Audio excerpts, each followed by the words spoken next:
মধ্যপ্রাচ্যে যুক্তরাষ্ট্রের সামরিক উপস্থিতি কয়েক দশক ধরে বিস্তৃত ও কৌশলগতভাবে গুরুত্বপূর্ণ। সম্প্রতি আঞ্চলিক উত্তেজনার প্রেক্ষাপটে অঞ্চল জুড়ে থাকা মার্কিন ঘাঁটি ও স্থাপনাগুলো নতুন করে আলোচনায় এসেছে। বিভিন্ন গবেষণা সংস্থার তথ্য অনুযায়ী মধ্যপ্রাচ্যে অন্তত ১৯টি স্থানে যুক্তরাষ্ট্রের স্থায়ী ও অস্থায়ী সামরিক স্থাপনা রয়েছে। বর্তমানে সেখানে আনুমানিক ৪০ থেকে ৫০,০০০ মার্কিন সেনা মোতায়েন রয়েছে। স্থায়ী ঘাঁটির দিক থেকে বাহরাইন, মিশর, ইরাক, জর্ডান, কুয়েত, কাতার, সৌদি আরব ও সংযুক্ত আরব আমিরাত উল্লেখযোগ্য। এসব ঘাঁটি আকাশ ও নৌ অভিযান পরিচালনা, গোয়েন্দা তথ্য সংগ্রহ, লজিস্টিক সহায়তা এবং আঞ্চলিক নিরাপত্তা ব্যবস্থাপনায় গুরুত্বপূর্ণ ভূমিকা রাখে। পদ্মা সেতু, মেট্রো রেল এবং এলিভেটেড এক্সপ্রেসওয়ে নির্মাণের গর্বিত অংশীদার বসুন্ধরা সিমেন্ট।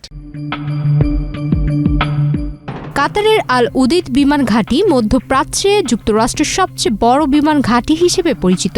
১৯৯৬ সালে প্রতিষ্ঠিত এই ঘাঁটিতে প্রায় ১০,০০০ সেনা অবস্থান করেন। এটি মার্কিন সেন্ট্রাল কমান্ডারের সম্মুখ সদর দপ্তর হিসেবেও ব্যবহৃত হয় এবং ইরাক, সিরিয়া ও আফগানিস্তান অভিযানে গুরুত্বপূর্ণ ভূমিকা রাখে।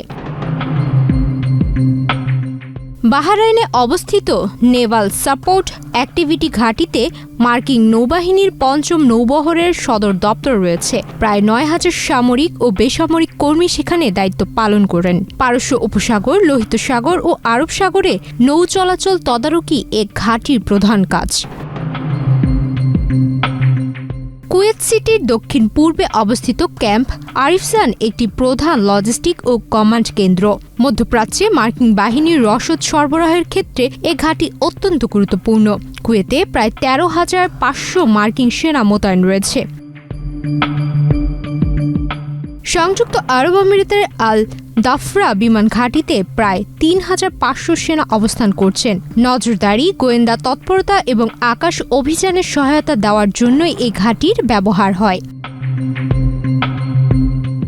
ইরাকের এরবিল বিমান ঘাঁটি উত্তর ইরাক ও সিরিয়ার আকাশ অভিযানের জন্য ব্যবহৃত হয়। সেখানে অবস্থানরত সেনারা স্থায়ী বাহিনীকে প্রশিক্ষণ ও পরামর্শ দিয়ে থাকেন। ইরাকে বর্তমানে প্রায় ২,৫০০ মার্কিন সেনা রয়েছে। এছাড়া জর্ডান, সিরিয়া ও সৌদি আরবেও উল্লেখযোগ্য সংখ্যক মার্কিন সেনা মোতায়েন রয়েছে। তুরস্কের ইনসেরলিক বিমান ঘাঁটিতেও যুক্তরাষ্ট্রের শক্ত উপস্থিতি রয়েছে। বিশ্লেষকদের মতে মধ্যপ্রাচ্যে যুক্তরাষ্ট্রের এই বিস্তৃত সামরিক নেটওয়ার্ক আঞ্চলিক নিরাপত্তা ও কৌশলগত ভারসাম্যে বড় প্রভাব ফেলছে। সুমাইয়া মিতু, বাংলাদেশ প্রতিদিন।